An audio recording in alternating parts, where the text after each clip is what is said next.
should rule the world! What does it take to become a conqueror? Ever thought about it? I'm happy to be their king. How about a little luck, some military brilliance, or just plain old ambition? I found the crown of France in the gutter and placed it atop my own head. This video delves into the biographies of 7 historical figures whose names reverberate as the most formidable conquerors. What is your name? Napoleon.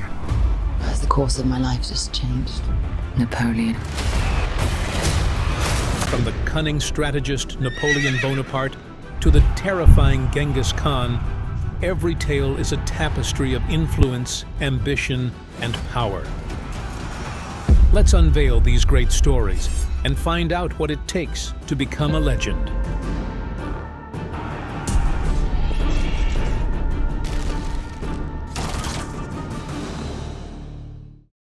Napoleon Bonaparte, the Eagle of Corsica. From modest beginnings, Napoleon Bonaparte ascended to become one of the most famous conquerors in history. A name that is today associated with military brilliance and imperial ambition. The world was unaware of the profound impact this young Corsican would have on Europe when he was born in 1769 on the island of Corsica. Prior to the French Revolution, Napoleon is someone who is essentially condemned to mediocrity. He comes from the minor gentry of a part of France which has only been incorporated into France shortly before his birth. Despite coming from humble beginnings, Napoleon's extraordinary leadership and strategic abilities were immediately apparent. He devoured military tactics and strategies on television, upon which his subsequent conquests will be built. During the turbulent years of the French Revolution, Napoleon rose to prominence after proving his military superiority in Italy as commander of the French army. Nice! It's a trap!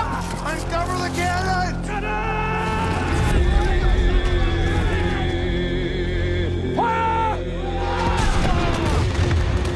The stunning successes against the Austrians, brought about by his inventive tactics and rapid moves, earned him the titles of Corsican Eagle and the Corsican Eagle itself. Among his contemporaries, Napoleon stood out for his command of the army and his mastery of complicated battle planning. However, Napoleon's aspirations extended beyond victories in battle. In 1799, he took power because he dreamed of a strong and united France. He revolutionized France with a series of changes he initiated after establishing himself as first consul. Many European countries' present legal systems can trace their origins back to the Napoleonic Code, his crowning legal achievement. Napoleon solidified his control in 1804, when he proclaimed himself emperor. "I rescued the French crown from the gutter and set it atop my own head." On the crown of France in the gutter, I picked it up with the tip of my sword and cleaned it and placed it atop my own head. France achieved new heights under his presidency. There, he displayed an unusual combination of intelligence and brazenness as he swiftly rose through the ranks. By 1796, the vast and fearsome Great Army had swept throughout Europe, bringing down long-established monarchies and spreading revolutionary ideas. The very mention of Napoleon inspired both awe and terror across the landscape, from the sun-kissed plains of Russia to the sun-drenched fields of Austerlitz. But there were enormous difficulties that came along with great power. In an effort to weaken Britain's economy, Napoleon implemented the continental system. However, this strategy backfired and caused tensions between him and other European nations. The beginning of his decline occurred during his catastrophic 1812 campaign in Russia. He never got over the devastating loss of his great army, caused by the scorched earth tactics and brutal Russian winter. After suffering a string of setbacks in 1814, Napoleon was compelled to abdicate and was sent to Elba. There was more to his narrative, though. During the 100 Days, he made an incredible return to power by escaping and retaking control. But his second exile to St. Helena, where he spent his dying days contemplating his legacy, followed his decisive defeat at Waterloo in 1815. It is indisputable that Napoleon had an effect on the globe and Europe. The political climate was changed by his military campaigns, and his administrative reforms were impactful for a long time. One result of the Napoleonic Wars was the rise of patriotism. A new feeling of European nationalism emerged as a result of the Napoleonic Wars, which paved the way for contemporary nation-states. However, Napoleon Bonaparte's story is about more than just power and conquest. Also included are themes of power's precariousness, human ambition, and the pursuit of glory. His remarkable qualities are demonstrated by his meteoric ascension from a little-known island to the pinnacle of European power. His downfall, meanwhile, serves as a reminder that no one is immune to humility. Adolf Hitler, the architect of terror, the mastermind behind the Holocaust. Adolf Hitler, the mastermind behind the Holocaust. Adolf Hitler, a name that conjures up visions of horror and devastation. Adolf Hitler is among the most notorious individuals in human history. His rise from obscure artist to Nazi Germany's dictator is a somber tale of human misery, genocide, and conflict. A normal boy, Hitler was born on April 20, 1889, in the Austrian town of Braunau am Inn. As a young guy with artistic aspirations, he relocated to Vienna. Nevertheless, numerous denials. He diverged from his original path after graduating from the Vienna Academy of Fine Arts and developing an interest in nationalist politics. He relocated to Munich in 1913 and, when World War I broke out, joined the German army, where he distinguished himself during his service. Germany experienced a period of tremendous turmoil following the war. Extremist ideologies flourished after the Treaty of Versailles damaged the country politically and economically. This anarchy was Hitler's calling card. The Nazi Party, Hitler's eventual affiliation, was born out of the German Workers' Party, which he joined. He rose to prominence quickly thanks to his persuasive speeches and propaganda talents. That my time has been well spent serving my people. Hitler was proclaimed Chancellor of Germany in 1933 after skillfully navigating his way to power. A totalitarian dictatorship was swiftly established as he swiftly overthrew the democratic Weimar Republic. Fascism, anti-Semitism, and radical nationalism were the pillars upon which the Third Reich rested. The borders of Germany were not the endpoint of Hitler's objectives. He aggressively pursued imperial expansion because he dreamed of a huge, racially pure empire. A global battle that would consume millions of lives. World War II was sparked by the annexation of Austria and the Sudetenland in 1939, followed by the invasion of Poland. Some of the worst atrocities in human history were perpetrated by the Nazi dictatorship while Hitler was in power. 6 million Jews were murdered during the methodical genocide known as the Holocaust. Millions more were killed because they were considered undesirable, including disabled persons, homosexuals, political dissidents, and Romanes. During Hitler's rule, Germany underwent profound social and political upheaval in addition to the well-known wars and genocides. Censorship was tight, political dissent was crushed, and propaganda was utilized to influence and control the populace. Wo ist es möglich, das Volk und für in solcher Art ineinander übergehen und neben und beieinander stehen. During his reign, Hitler fostered a cult of personality that made his likeness ubiquitous, and his words legally binding. In the beginning, Hitler's military campaigns achieved quick victories on the battlefield. Flemish, Belgian, and Dutch forces were utterly crushed by the Blitzkrieg. But the United States' disastrous invasion of the Soviet Union in 1941 and subsequent entrance into the war changed the course of the war. Germany was ultimately defeated when the Allied forces retreated from the Axis countries. As promised in his manifesto, Hitler's army was murdered, marking the final chapter of the war. Hitler's life was characterized by a combination of delusion and desperation. He stubbornly refused to surrender from his bunker as the Allies drew near Berlin.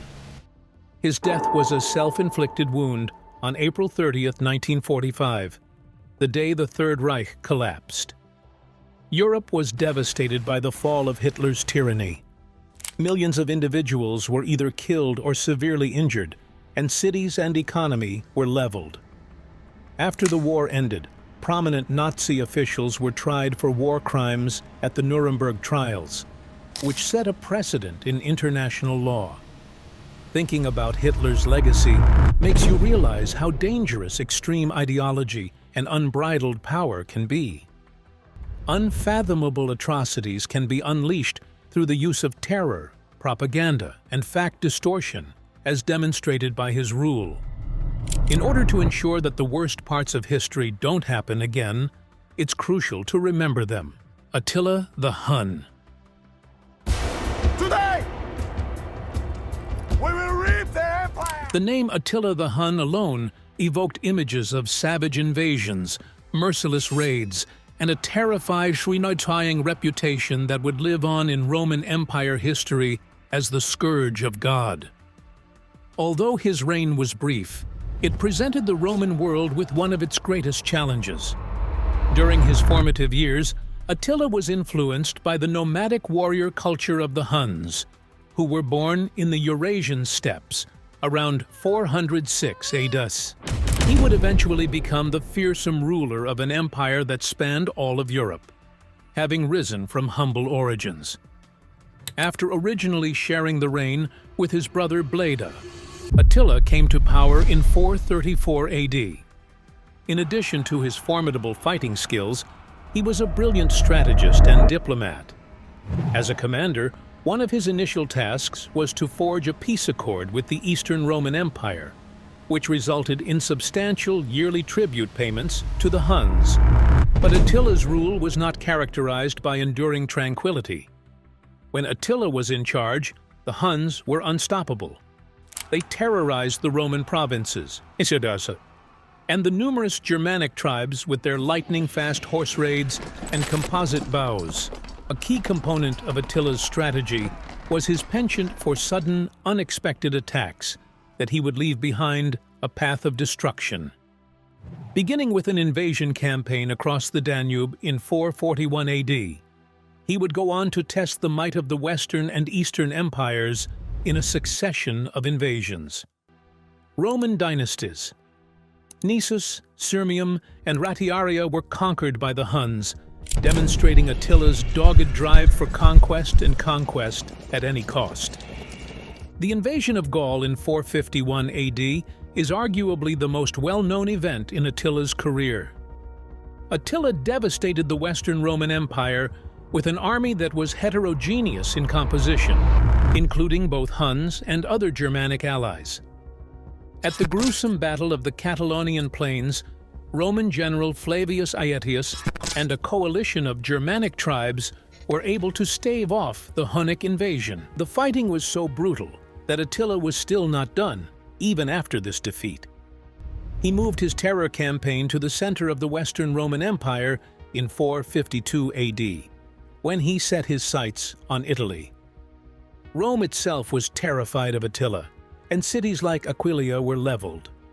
According to legend, Attila was convinced to return and spare Rome from destruction after meeting with Pope Leo I. Beyond his military conquests, Attila had an impact on the Roman world. The Roman Empire was already in a precarious position when his conquests further weakened it. I say you are Huns in spirit! You are invincible! An important factor in the late antiquity era development of Europe was the migration of Germanic tribes westward, driven by the Hunnic threat. Much like his life, Attila's mysterious demise in 453 AD. His death, which occurred under mysterious circumstances, did not occur on the battlefield, but rather on the night of his wedding. A monument to the unifying power of character, the Hunnic Empire quickly disintegrated and vanished after his death. Cyrus the Great. Cyrus the Great was one of the few conquerors in history who successfully combined military force with compassionate administration. In addition to expanding his kingdom and improving the lives of his citizens, Cyrus, the founder of the Achaemenid Kingdom, is remembered for his wise leadership, extensive territorial conquests, and cultural assimilation. Cyrus belonged to the Achaemenid dynasty and was born in Persia. About 600 BC, he showed leadership potential and an aptitude for government and military strategy at a young age. His rise to power was kick-started when he united the Persian tribes, laying the foundation for the creation of the greatest empire in history. The Median Kingdom was Cyrus's first major military opponent, but he ultimately prevailed and incorporated them into his expanding kingdom. Lydia, Babylonia, and portions of Central Asia and the Caucasus were among the most powerful empires of his day that he would eventually conquer after this triumph.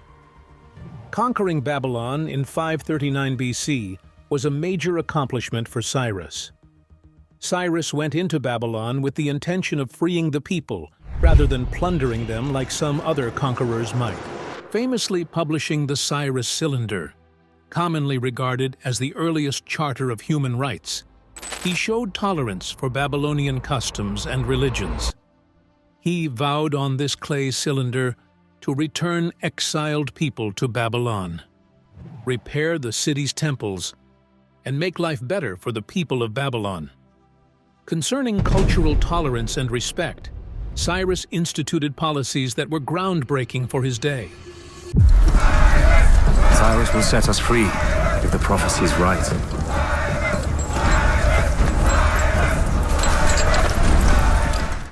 Instead of leading by terror and cruelty, he advocated for a policy of kindness and respect. Not only did this strategy let him incorporate newly conquered lands into his empire without a hitch, but it also won him the respect and devotion of his subjects. For example, he was held in high esteem by the Jewish people for facilitating their return to Jerusalem and the reconstruction of the temple, an event that is described in the Bible. The Achaemenid Empire thrived throughout Cyrus's reign. It was the greatest empire the world had ever seen at the time, stretching from the eastern edge of the Indus Valley all the way to the western coast of the Aegean Sea. An advanced administrative structure, including a postal service, a road system, and a uniform currency, helped the empire maintain peace and grow economically over its enormous area. Cyrus stood out for more than just his military prowess. His vision for a united empire and his leadership were his greatest contributions. He allowed the many civilizations that made up his empire to live side by side and strengthen each other because he knew the importance of variety in his realm. This policy of cultural tolerance and inclusion was revolutionary for its day and paved the way for other empires to follow suit. His amazing life came to an end in battle in 530 BC, but his memory will live on forever. A wise king who brought peace and wealth to a huge kingdom, Cyrus the Great is also renowned as a formidable conquistador. His approach to leadership, which prioritized tolerance and understanding of religious and cultural diversity, is still applicable today. Cyrus is venerated as a national hero in Iran and across the Middle East, representing the illustrious past and profound wisdom of the Persian people. The venerated site of his mausoleum at Pasargadae is a testimony to his enduring impact, serving as a cultural and historical landmark. Tamerlane Timur, aka the turbulent warlord, Tamerlane was one of the last great nomadic conquerors of the Eurasian steppe and holds a special position in history. Timur, who was born in 1336 in what is now Uzbekistan, expanded his empire to rival the Mongols in size and savagery. After rising through the ranks of a Turkic-Mongol tribal leader, Timur grew up in a warrior household where he learned to ride horses, shoot bows, and use tactics. Timur the Lame, often known as Tamerlane, was a man who refused to let a crippling leg injury define him. He expanded his control instead via cunning, brutality, and military might. It was obvious from the start that Timur had lofty goals. He aspired to bring the Mongol Empire back to its former glory under Genghis Khan. He started his conquests at home, where he united many Mongol and Turkic tribes to form a one powerful entity. Once he had established his authority, he launched a string of military campaigns that would cause wonder and fear throughout Asia. India, the Caucasus, and Persia were all conquered by his fierce and nimble army. In 1398, he conquered Delhi in India and slaughtered its inhabitants, destroying the city. As a calculated tactic to inspire terror and quell opposition, the savagery of Timur's campaigns was an inevitable consequence of his military operations. When it was at its greatest, Tamerlane's dominion reached all the way from the eastern Chinese border to the western Mediterranean, and from the northernmost tip of Russia to the southernmost tip of India.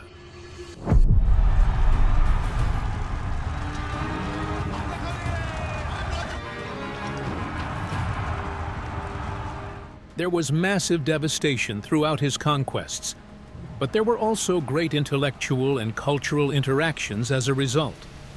He invited artists, poets, and intellectuals from all over his empire to Samarkand, his capital, because of its reputation as an intellectual and cultural hub. Timur was known as a merciless conquistador, yet he was also an ardent supporter of the arts and architecture. His court was an eclectic mix of people from all over the world, and he embellished his capital with grand structures. During his rule, Islamic art and architecture flourished. Remnants of this flourishing may be seen in Samarkand, an ancient city. A military-based administrative system and a personal cult of leadership were hallmarks of Timur's administration. His charismatic leadership and military power were the backbone of his empire, but he failed to build a lasting administrative structure. His dominion started to fall apart shortly after his death in 1405 due to the instability of its administrative system. The legacy of Tamerlane is a complex web of patronage and brutal conquest, which seems incongruous at first. His authority had both positive and negative effects on Islamic culture and thought. He was a warlord whose campaigns caused unimaginable pain, but he was also a multifaceted figure. Despite its transience, his dominion had a major impact on 14th and 15th century Eurasia geopolitics. Uzbekistan is one of many Central Asian countries that holds Timur in high esteem as a national hero and a representation of its proud history. The Guryamir, his tomb in Samarkand, is a sight to behold, drawing tourists from all over the globe with its grand design and rich history. One thing that the Tamerlane myth teaches us is that power is fleeting, and that charisma and military strength may change the world. A glimpse into a turbulent era of Eurasian history, when imperial destiny rested on the desires and talents of strong leaders like Timur. His life is characterized by cultural accomplishments as well as terrible conquests. Alexander the Great. Alexander the Great left an incomparable legacy, his name forever associated with unrivaled military brilliance and conquest. Alexander the Great was born in Pella, Macedonia, to King Philip II and Queen Olympias in 356 BC. His rise from childhood prince to founder of the greatest empire in history is an inspiring narrative of courage, wisdom, and an insatiable hunger for power. As he studied under Aristotle, Alexander's mind was sharpened, and he developed a love for Greek philosophy and culture. But it was his father's inheritance military aptitude that propelled him to fame. At the young age of 20, Alexander succeeded to the throne after Philip's murder in 336 BC, inheriting a kingdom ripe for growth. King Philip is dead. Long live King Alexander! As a warning to other Greek city-states, Alexander's invasions started with subjugating Balkan tribes and ended with the destruction of Thebes. Still, he had grand plans that went well beyond Greece. He dared to challenge the reigning superpower, the Persian Empire, in 334 BC. A string of stunning military triumphs that shocked the ancient world ensued. The strategic genius of Alexander the Great and the bravery of his Macedonian phalanx crushed the power of Persia at the Battle of Issus in 333 BCC, and subsequently at Gaugamela in 331 BC. Alexander the Great deposed the last Persian emperor, Darius III, and declared himself king of Asia when he was only 25 years old. When Alexander conquered Persia, he was far from done. What are you doing? You are king of Persia now. Why would you want to— When his soldiers finally reached the Indian subcontinent in 326 BC, he had pushed them to the edge of the known globe.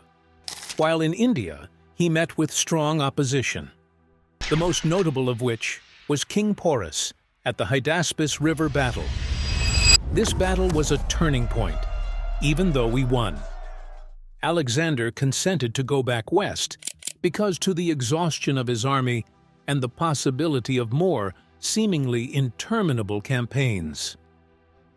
Alexandria, Egypt, one of more than 20 cities created by Alexander the Great during his conquests, became an important hub for Hellenistic scholarship and culture. He encouraged Greek settlement and the establishment of cities in the Greek style, which aided in the dissemination of Hellenistic civilization throughout his kingdom. A diverse array of peoples and civilizations were encompassed by Alexander's empire, which extended from Greece to Egypt, via Persia, and towards the periphery of India. By dressing like a Persian and encouraging his soldiers to marry local women, Alexander accepted these varied cultures, unlike many conquerors. The areas he conquered were forever changed by this merging of Greek and Eastern traditions, which is called Hellenization. Alexander the Great's unexpected passing in Babylon in 323 BC at the age of 32 left his empire bereft of a designated heir. The division of his empire occurred after his untimely death, when his generals, the Diadochi, established independent kingdoms. Nevertheless, his empire's impact endured, shaping the Roman Empire and facilitating the dissemination of Greek language and culture over the Near East and Mediterranean. Alexander left behind a complex legacy. His strategies are still studied at military institutions today. He was a military genius. He expanded Hellenism and, in doing so, sparked a cultural revolution as he expanded his dominion. However, a great deal of bloodshed and destruction occurred as a result of his victories. Genghis Khan, originating in the rugged Mongolian steppes, Genghis Khan, real name Temujin, went on to build an empire unlike any other. His life is an inspiring tale of overcoming adversity, displaying brilliant strategy, and relentlessly seeking to unite and conquer. His early life was characterized by hardship, including captivity and treachery, after being born about 1162 into a tribal tribe that was plagued by strife. But these setbacks only served to strengthen his resolve to emerge victorious. Genghis Khan turned a disparate confederation of feuding clans into an unstoppable army that would rock the world by uniting the Mongol tribes. His dogged determination and strategic brilliance were on full display in his maiden campaign, which he led against the Chinese Xixia and Jin dynasties. Revolutionary tactics were employed by Genghis Khan. Adaptability, psychological warfare, espionage, and mobility were the pillars upon which the Mongol military triumphed. Following his conquest of the Mongol tribes in 1206, Genghis Khan shifted his focus to the west. His conquests overran the Khwarezmian Empire and reached into what is now Iran and Iraq in Central Asia. During his campaigns, he would encircle opposing forces, march quickly, and brutally punish anyone who dared to challenge his reign. The cruelty that was portrayed in legends was often inflated, but it was actually part of a deliberate plan to make people afraid and stop them from resisting. At its peak, Genghis Khan's dominion included a huge and varied area that reached all the way to the Caspian Sea. Military might was not the only factor in this historic success. It was a reflection of his administrative brilliance as well. He overthrew the old aristocratic power structures and instituted a promotion system based on merit. He also codified the rules of the empire in a series of rigorous but fair regulations called the Yasa. A network of trade channels between the East and West, known as the Silk Road, prospered under his control. This helped his empire's economics, but it also opened doors for people of different backgrounds to meet and learn from one another, which in turn spread religion, science, and technology. Genghis Khan, who is frequently portrayed, unwittingly contributed to the medieval world's globalization in his capacity as a conqueror. Religion was another important aspect of Genghis Khan's character. He allowed his subjects religious freedom, unlike many empire builders of his time. Not only did this strategy help him gain the loyalty of the conquered peoples, but it also made the empire run more smoothly. Genghis Khan's sons and grandkids partitioned his realm after his death in 1227. Despite the final disintegration of the empire due to internal strife and succession issues, the Mongol dynasty maintained its influence over the territories it had conquered. His grandson, Kublai Khan, founded the Yuan dynasty in China, which is evidence of his enduring influence. His likeness appears on public buildings and coinage, reflecting the reverence and honor he holds in China. His legacy is often linked with loss and devastation in other parts of the world, especially in the regions that were most affected by his conquests. Which of these legend stories shocked you the most? Let us know in the comments. Be sure to like, share, and subscribe, and turn on post notification to be the first to know when the next video is up.